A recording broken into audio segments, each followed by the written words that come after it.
Hola, ¿cómo estás? Konnichiwa. Namaste. Bonjour. Is the lighting a little bit... It's too light still. Is that better? Yeah. That's better. The light doesn't like the contrast between your hoodie and your coat. Take your coat off. Whoa, bright hoodie, dark coat. I'm so sorry. I didn't know that. Hello everyone. We just wanted to have a little talk about the whole X Factor thing. Love you, Levi. We're a massive fan of Levi and his beautiful voice. His beautiful, beautiful, sexy voice. So yeah, that's obviously Levi's here, so everyone say hi, Levi. He was obviously a part of the X Factor thing that we just did, that weird thing. It was really interesting. We spent, so just so everyone knows, because we've never properly clarified this, we found out pretty much after our last tour about it. And originally we were kind of like, you know, we don't know whether we want to do this. We weren't sure whether it was something that we wanted to not only invest the time in, because we had a lot of other things that we maybe wanted to do as well, but also just kind of, you know, take that risk and see where we go, because obviously we could have gone out straight away and just everyone gone, no, singing's not for you, off you go. But we were very lucky to get through to the very final round and come second, which is just amazing for us. We cannot believe that we managed to get that far. So it started. Oh my god! One thing I want to say before you get to how it started. Oh my god! What? Because it's quite funny, and I bet you almost no one knows this. And I'm actually going to ask the question first, just so no one has time. Oh god, when was it? What day is it today? Monday. For Saturday's performance, that didn't really matter. In the final performance of Kiss You, who was our bus driver? There's your question. If anyone can answer correctly, do you know what? The first person to answer correctly gets a follow. Oh wow, really? That's. I don't know if I announced this anywhere. I don't think I did. You're gonna have to write it down. Why do you have to write it down? The name of the person that gets it right. Oh, I see. Right. Who was our bus driver? It was someone that people would know, like if you were watching the show. I wish it was Kevin. That would have been amazing as well. And if you don't get it, But I'm gonna was also gonna amazing. give everyone like 30 seconds. And if you don't get it in 30 seconds, then we're at 20 seconds. It was not Levi. It was not Bashir. Yeah, a lot of people didn't see because it was a very split second that this person showed. 7, 6, 5. Oh no. 4, 3. Oh no. 2, 1. No one seems to have got it. No one's got it. Levi, do you know? Right. Can Levi tell us? I can reveal. Go on, wait. See if Levi actually even picked up on it, because I don't know. I don't know if he did. I don't know if he knew. I don't know if Levi knew. Unfortunately, that ship has sailed now, so no one got it. But if Levi can get it, we'll. Dylan's mum. It wasn't Claire, no. Oh, there we go. Well, you were out of time. Harvey. But it was Vinnie Jones. Mr. Vinnie Jones. Messy. And this is a really funny story, actually. Literally, while our VT was playing, so on the live TV show, while our VT was playing, Vinnie comes around the corner, because he was outside. Who's driving your bus? And he goes, who's driving your bus? And we were like, oh, we think it's just someone that's been hired for this. And he was like, can I do it? We were like, absolutely, get in. Like, this was literally happening in the 2 minutes we had before we started singing. So if you did miss that, make sure you go to the X Factor YouTube channel, rewatch the video, and try and spot Vinnie Jones on the bus, because he was there, he was the driver, and it was the most incredible thing I have ever taken part in, purely because Vinnie Jones was driving our bus. A lot of people are saying that people already said Vinnie. I've only just realised that we only see some of the comments. So actually, anyone that guessed it right, we're really sorry if we didn't see your comments. But I've learnt this about Instagram Live, is that you don't see all of the comments because they come in too quickly. So they just they do it really weirdly. So apologies if we didn't see it. Anyway, back to talking about the X Factor from the beginning. I can't actually remember now which month it was. I think it was July. Was it July that we? Ooh. I think it was July that we filmed the first 2 episodes that weren't live. And so that was pretty much 3 months before the live shows actually started. So yes, we did know that we'd got through back then, obviously, but we had to keep it very secret, which was really difficult. And then it got to the first live show, and we were going to do Cool by the Jonas Brothers for the first live show, which was really exciting. We loved that song. We actually, a little secret for you, originally we were going to do a Post Malone song, but it turns out that we could not get it cleared. So, oh well. So that happened. And then we were rehearsing Cool. We'd been rehearsing Cool at Slimefest. We said this, I think, Nickelodeon booked us a room, which was so kind of them, to go and rehearse in our hotel. So we went and rehearsed Cool, did hours of rehearsal on that. And then on the Tuesday, we got a call from someone who works for Simon. And he said, Simon wants you to do a song by Bros. And we were just like, oh, okay. What, you mean like this week? He was like, yeah, he wants you to like reinvent the song and then do it for this first live show. And so we immediately just went, okay, that's cool. We still want to do Cool. And they said, look, just try your best, see what happens. If anything good comes out of it, then great. And if not, it doesn't matter. So we reinvented the whole of Cool. Not Cool, sorry. We reinvented the whole of When Will I Be Famous? Why can't I remember the name of the song? And performed it. And it turned out that the whole music team were like, that actually sounds better than Cool. And it did. It was really interesting. Simon was right. So he was actually still filming, I think, something like AGT while all of this was happening. American AGT. So he was out doing AGT, America's Got Talent, and so he didn't have a lot of input into it at all, other than he wanted us to do that song and try it out and see how it was. And so we were like, okay, that's fine, we'll do that, that's really cool. And it turns out that he didn't get enough input into it, so it didn't end up sounding how he originally kind of envisioned it. So that explains why his first week's criticism wasn't the best, but we look back on it and realise that he didn't actually critique us, he critiqued the track and like how it all was put together, not how we performed. So we're grateful for that he still appreciated our performance, and so did Nicole and Louis, but they all did say that the song was a little bit of a weird choice. Simon liked the song choice, but it was just the track. So that was week 1. Week 2, we got to do Cool, because that was the original plan. So that was fun for us. We had a lot of fun with that one. The set actually changed. Well, funny thing about the set actually. So how last minute this was that we did when Will I Be Famous.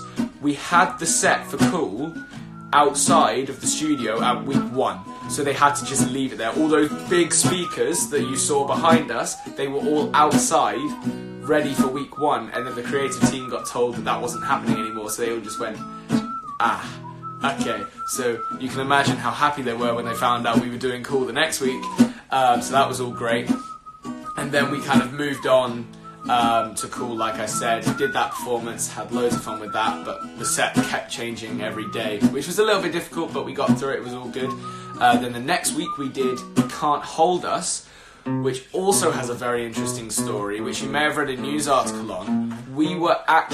That was on our list of songs that we wanted to see whether would work, but Can't Hold Us was pretty much at the bottom of one of our lists, because for week 3, we went through about 3 or 4 songs, and one of them we just didn't really feel was very good, another one we couldn't get cleared, it was all this fun stuff, and then we got to Can't Hold Us, and it literally started from me just playing it on the piano in the room and Max singing to it, and we went, you know what, we could actually maybe make this work. I suggested this. Max suggested it because it was on our list, but it was at the very bottom, and even I was kind of like, there's a lot of rapping in that. We'd probably have to either not or cut it back a lot, which is what we did in the end, because we're not rappers. let's not take that away from this. We are not rappers. But yeah, so we cut that down and then did it, and I would say that was actually one of our best performances of the series, in our opinion. And then the week after, which was week 4, we did obviously High Hopes, where we did the backflip. That was possibly one of the most nerve-wracking things, and I remember the thing we kept referencing the whole time was back to that Olympic live stream when Max tried it. To be fair to him, he tried it completely flat. He didn't do it off of anything, and he didn't quite land it. So we were just like, right, if Max can't do that under pressure, we could really struggle with this. And funnily enough, we were originally going to maybe try and do a backflip for Can't Hold Us, but we cut that because there was so much going on. So for High Hopes, and bear in mind, actually, for High Hopes, we had the least set of everyone. There was literally those 2 podiums, and that was it. There was nothing else. So that was pretty cool, that we could have a good performance without having loads going on. And then we did the backflips, we landed them, we're so grateful for that. Although there is a video that we might post at some point, so look out for that, of Max, where in the rehearsal, the mat that he landed on slipped out from underneath him. He landed it, but because the mat slipped, he went forwards, and if he'd have been a little bit further forwards, he would have probably split open his chin on the podium. So that would have been fun, but luckily that didn't happen, so we're all good. So High Hopes, that was another fun week for us, and then the week after, Kiss You, again, one of our favourite weeks. A story about that one as well. So, we wanted to, I remember there were talks of us doing a mashup of One Direction songs at one point. We were always going to try and do Kiss You, but we were thinking of loads of other songs that we can maybe mash in there. We wanted to do One Way or Another. That was one of them that floated around, but we kind of didn't do that in the end. So we stuck with Kiss You, and then the music team went into a meeting, and Simon really wanted us to try Live While We're Young. So we were like, that's a good song, and we were really excited that Simon was on board with us doing a One Direction song, but we didn't think that Live While We're Young was as good as Kiss You. And so there was a little bit of back and forth about, right, which one should we do, which one should we do. A lot of the music team wanted us to do Live While We're Young, but we wanted to do Kiss You. And so we basically performed both songs for Simon in the rehearsal on the Friday, I think. And then he went... Who fought for Kiss You, Harvey? Max fought for Kiss You. I was trying to be fairly... I preferred Kiss You 100%, but I was trying to be fairly middleman, just so that there weren't any kind of, like, arguments or anything. And we ended up doing Kiss You because we both agreed that it was a better song, and Simon came up to us and went, there's no doubt you do that way better than the other song. So we were really excited when we got to do Kiss You. And then obviously Simon, after we did that, said that that was our best performance of the series. So we couldn't not do it for our very final song. Obviously before that we did Last Christmas, which actually we're so proud of. I think that's one of our favourite recordings that we've done. So if you can go and listen to it right now on iTunes, Spotify, Deezer, YouTube Music, all those fun things. You can go and listen to Last Christmas by Max and Harvey. If you don't feel like listening to the Wham version for whatever reason, obviously Wham are amazing, so listen to their version too. But if you feel like listening to a slightly more modern version of it, you can listen to that for Christmas. We've got a Christmas song out. Whoa! That hasn't happened since... Anyway, so don't look up the other one. Basically, we did Last Christmas. We're so proud of that, and then did Kiss You, which we were really grateful to be able to do. That was the main thing we wanted to do, was be able to do our final song, which was Kiss You, which was on the bus, which was possibly one of the most difficult but fun things to do, because obviously the mics are completely live. Obviously we get loads of critique online saying we're not singing live, which is fine. If you don't want to believe we're singing live, don't. You know, but you can hear that we're running. while singing. Like, we had to run from a bus into the building. You can hear it. I will straight up admit, it's not the best sounding thing in the world because we're running while singing, and I was basically skipping. But anyway, we were singing completely live, and we had in-ears as well that were sending the music into our ears. And because it's in a bus outside of the building where all the receivers are, it's very difficult to hear yourself and get the mic feed to be perfect. So that was very difficult, but we got it done, and we're so happy that it worked. And then obviously that thing happened where we started trending on Twitter because I kissed Simon. That was very funny, but I'm glad people maybe either found it funny or annoying or weird. I don't know. Whatever you found it, I thought it was mildly amusing. And yeah, we're so happy with what happened last weekend, and we're so happy with the result as well. Megan is absolutely a deserving winner. She worked so hard. Like, obviously a lot of people don't see it. We pretty much see all the work that everyone puts in because we're with each other 24/7. We analyse things as well, so we can tell how hard certain people worked. And oh yeah, Megan was a hard worker. Everyone in the final were so hard working. Like, especially in V5 as well.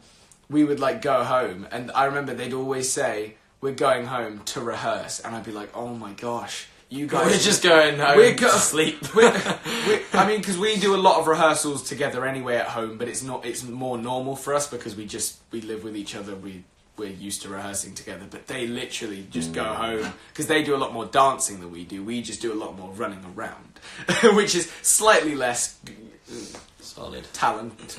I'm impressed that I did all those songs. Yeah, I didn't know any of those songs on the guitar except from Cool before. Oh, have you been playing all of them while I've been talking about every them? Time you I haven't actually been concentrating. Every time you swapped songs, I swapped songs on the guitar and figured out the chord progression in 10 seconds. Well done, Max. Thank you. Anyway, yeah, so, and Jenny as well, she was extremely hard-working, especially, like, Jenny, at one point, was no longer in the competition. Like, I don't think people right at the start understand that enough, and then she quite deservingly got back in. I remember when we were out at judges' houses and we found out that Jenny hadn't got through. We were all just like, what? Excuse me? Since when? So when we found out that she was back in, we were just so happy. And then she just dominated everyone. She just obliterated, which is Jenny amazing. Power. Go Team Jenny. So yeah, we're so happy with the result. Team Max and Harvey. It's over now. It's over now. Yeah, we tried. Exactly. That's the caption of my. That's the caption of my last Instagram post. We did try. We're really happy that we were able to come second. I think going into the competition, we were in the TV world probably the least known in the competition, or one of the least known in the competition. So to be able to be second place and in the final, and the youngest is pretty impressive for us. We are very proud to be able to kind of represent people under the age of 18, because a lot of people our age just get swept under the rug. And I think the one thing we wanted to make sure coming into this was that we were not being bossed around. Go and vote. Carry on. Okay. So one thing that we always made sure was that if something wasn't right, we needed to fix it. Like we said, that whole thing about the two One Direction songs, we weren't massive fans of the other songs, so we didn't just let people tell us what to do, because at the end of the day, doing that song could have made us go out of the competition. We don't know that for sure, obviously, but you know, if you don't speak up about your gut feeling or how you feel, you never know what could happen. Worse things could happen. As long as you get your opinion out there, even if it doesn't change, as long as you speak up and are not rude about it, obviously. I think being rude doesn't help. There's a better way to put it. Basically, what actually happened with the situation was, we were told that we were only going to be doing that one song, and I said, that's not fair. We should be able to have options, and I said to a lot of people that we would like to show Simon the other song, and then he can pick from seeing both. So I compromised, and I went, do you know what? We'll do what we can, and show him the songs. If he does prefer the other one that he wants, then fine, I'll go with it, even though I didn't feel great about it. But then because we showed him the song, he ended up choosing the better one. And as long as you feel passionate about what is right for you, then hopefully other people see that as well. Make sure you're not rude, though, and make sure you're setting a good example to anyone else if you ever do manage to do anything incredible like the Celebrity X Factor. We're so amazed to be a part of this competition and to have got so far. and it really meant a lot to us that we could show people that no matter how young you are, you can have a say and make sure you're doing what you love, and then it's all coming from you. So keep that in mind. So that is a really good note for us to kind of say thank you so much to everyone, because obviously you kept us being able to have our say and get our message out there. There is definitely way more to come. Obviously, we're still filming episodes of FOMO, so if you want to see more content from us, that's the easiest way. This week. Admittedly, we're not going to be able to film loads of YouTube videos. We were lucky in that we tried to fit it into our schedule. We'll try. In the last 6 weeks. Yes, we missed one. We're very sorry about that. We couldn't do it, and it was so annoying. We were very upset about it, but we felt that we just had to leave it because we couldn't do it. But we hope you guys understand. Thank you all so much for getting us to where we are right now. And basically, we're so ready to just go. Let's do this. Let's 2020. Go. Oh yeah! UK tour. It's gonna be a good one. We've already started planning. It's nearly sold out. No, we haven't. We are going to be doing loads of X Factor songs on our You guys should let us know which, because obviously we can't fit them all in because we have our own songs as well. Let us know what your favourite songs are, and we will make sure we perform them. Obviously we can't do all of them, so make sure you all come to a collective decision, and we'll try and put in the best songs. I will be personally putting in Can't Hold Us. We will see you on the tour. Remember, there's no X Factor tour, so if you're a fan of the X Factor and you wanted to see a tour afterwards, if you normally went to it last year, there's always our one. I know it's not the same, but it's probably the closest thing you're going to get. If you're a Megan fan, probably not for you. Yeah. Well, it's a bit energetic. Yeah, it's a slightly different genre. Yeah. Anyway, we love you guys so much. Thank you. Please come and see us on tour. Please come and see us anywhere else we may be. If you know that we're doing something or attending something and you want to come and say hi, we're always happy to say hi, take pictures, do whatever. I don't know what that was. I had nothing else to say after that. Thank you all so much. We will see you guys another time. Goodbye. Bye, fellas.